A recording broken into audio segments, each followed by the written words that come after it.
no nii, nüüd on siis tulnud järjekordse suure sõnavaraga esile.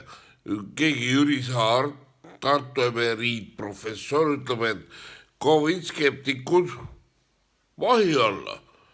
kõik tuleks arreteerida, kohtu alla anda ja kohut mõista nende üle, kuna on sõjaseisukord. esiteks ei ole sõjaseisukorda, ei ole isegi eriolukorda, pole eluohtlikku nakkust, haigust, pole mitte midagi. on tavaline gripiviirus.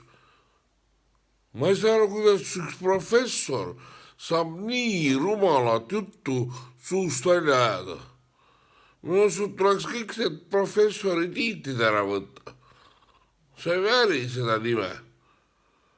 jah, ja nii et parandage meelt. nüüd ma ütlen hoopis teistsuguse vaatenurga ja narratiivi siin.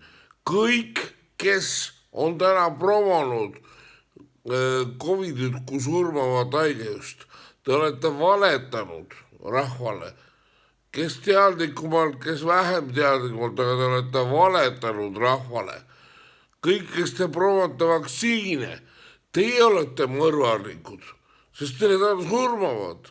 kõik, kes te promote maske, kõik te olete tervise kahjustamises süüdi ja kriminaalid, sellepärast et see tõesti tõestatult kahjustab tervist. kõik te, kes te PCR-i neid teste surute, te olete süüdi võltstoote müümises. Te olete kõik kriminaalid ja kurjategijad. kui me mõõdame teile teie standardite järgi, olete te kriminaalid ja kurjategijad, mõrvarid. nii et parandage meelt, visake mu see valge kepp käest ära, lõpetage lahmimine, minge võtke ja natuke lugege ja mõelge oma peaga, aitab sellest lollitamisest. see on täitsa vastuvõetamatu, sellised nii rumalad ja ütleme niimoodi otse välja, ebamoraalne, vihkajalik ja põhiseaduse vastane viha õhutamine nende suhtes, kes vaatavad avatud silmaga ja avatud südamega asjade peale ja proovivad selgitada välja, mis on siis tõde. häbi, häbi, häbi, häbi, häbi.